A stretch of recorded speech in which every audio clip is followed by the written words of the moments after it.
और ये ऐसी परतंत्रता है जो दुश्मन दिखाई भी नहीं देते। बाबा भी हमको एक बॉर्डर पर लेकर आया अभी, कहता है आपने तो कलयुग छोड़ दिया, कलयुग का बॉर्डर तो हम सबने क्रॉस कर लिया। अभी बाबा कहता है आप संगम पर खड़े हो रूहानी सेल्वेशन आर्मी बनकर। तो आर्मी वाले क्या करते हैं, सो जाते हैं रात को।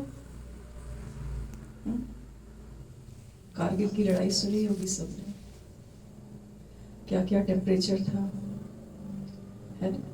तो आर्मी जागती है तो देश का नागरिक सोता है। हम सब यहाँ कौन है,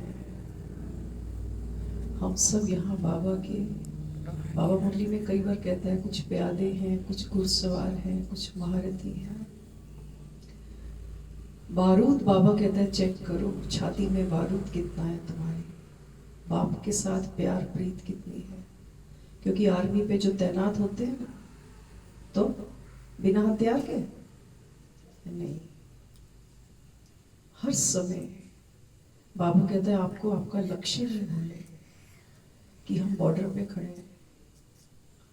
और हमारे ही विकार, आज दीदी ने बहुत सुंदर समझाया चक्रव्यूह, तो हम अभी झंडे को ही देख रहे थे। न मालूम क्या है, बाबा कहता है मैं आपको भक्ति का सार समझाता हूँ इन मूल्यों से। जिसने भी ये झंडा डिजाइन किया होगा, झंडे के जो खूबसूरत रंग भरे होंगे, ये दिखाता है कि पतित पावन कैसे इस संसार में आता है। और हमको पवित्रता का भगवा रंग सबसे ऊपर दिखाया झंडे में, नारंगी रंग पवित्रता की निशानी है। सारे संसार में जितना भी सन्यासी समाज है, साधु संत महात्मा है, सब भगवा ओढ़े हैं, माना मर्जीवा बनने की तैयारी है। ये रंग दिखाता है अग्नि, अग्नि का प्रतीक है। वो कहता है कि देह सहित देह के सब सरबंधों को भूल जाओ और अंत में किसको याद करो, एक बाबा को। देखते हो 26 जनवरी की परेड होती है ना, हाँ, तो हर स्टेट की एक परेड दिखाते हैं, झांकी सी निकलती है। तो जिस स्टेट की जो विशेषता है, बाबा भी अव्यक्त मूल्यों में कई बार बात करता है, कभी पंजाब, कभी तमिलनाडु, कभी महाराष्ट्र, कभी पंजाब। बाबा कहते हैं अपनी अपनी विशेषता दिखाओ।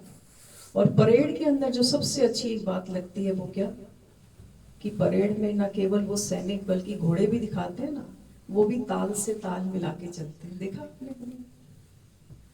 वो ट्रेनिंग है। अच्छा, 26 जनवरी को 21 तोपों की सलामी भी देते हैं। किसको किसको शहीदों को, किसको? झंडे को, देश के झंडे को 21 तोपों की सलामी दी जाती है। बाबा कहता है बच्चे ऐसे ही जीवन में चलते जाना। परेड है ना, हमारा जो जीवन है ये भी एक परेड की तरह आगे बढ़ता जा रहा है। लेकिन बाबा कहता है आपके कदम पर कदम किसके हो, फॉलो फादर। ध्यान किस पर रखते हैं वो, झंडे पर, झंडे को सलामी देते हैं।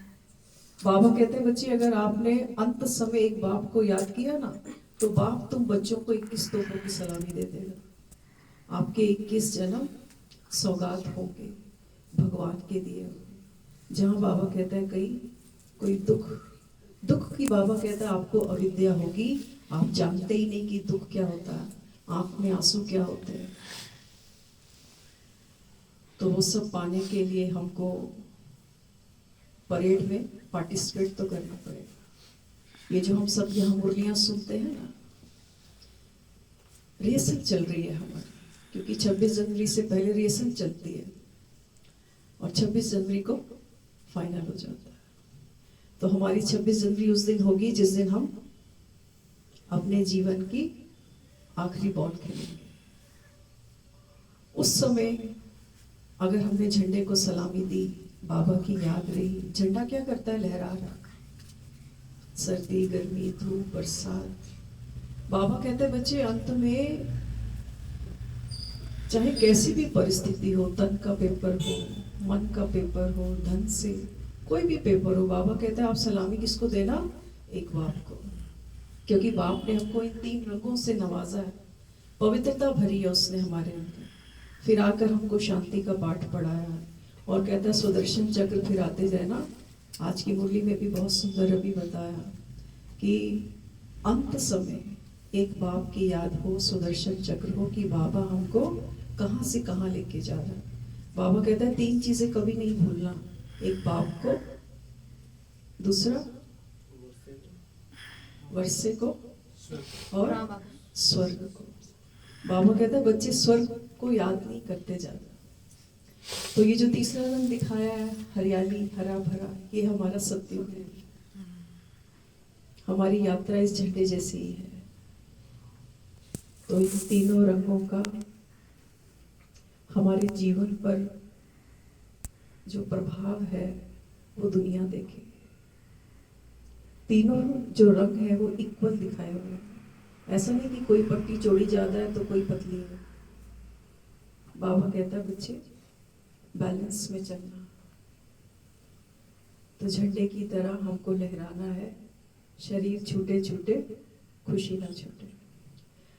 तो आज गणतंत्रता दिवस के इस सुंदर पावन अवसर पर हम एक ड्रामा प्रेजेंट करेंगे। अभी पिछले वर्ष भी आपको याद होगा हमारे बीके भाई बहनों ने मिलकर एक ड्रामा प्ले किया था, रूहानी सर्वेशन आर्मी, जिसमें कॉलेज के कुछ स्टूडेंट्स दिखाए जो फेयरवेल मनाते हैं और अपना अपना फ्यूचर प्लान सामने रखते हैं कि कोई